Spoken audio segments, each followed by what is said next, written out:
Okay, so this is part two. What you need is a creative vision for what you're trying to do. That's going to determine how you listen to feedback, whether you take on their advice or whether you do your own thing.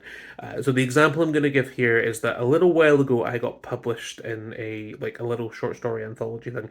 I entered a competition and they published a little anthology of entrants afterwards. And as part of that, I got some very minor editing feedback. And some of that was grammar. That was fine. We could fix that. Some of that was there was a little bit of dialogue that was undercooked that didn't feel natural, and that was fine. I kind of knew there was something a little bit wrong with that, and we went in and we fixed that, and that was fine.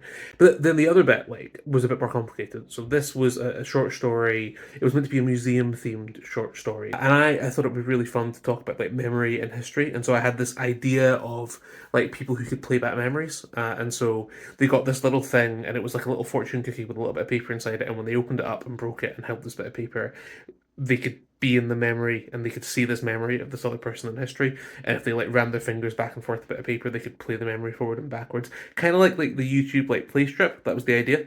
And the feedback I got was this was a cool idea, but the presentation was weird. Like the fact that it came in this like fortune cookie thing was weird. The fact that it was a bit of paper that was weird. It didn't feel museumy enough to them. They wanted it to feel more like a museum piece that they were using to do that.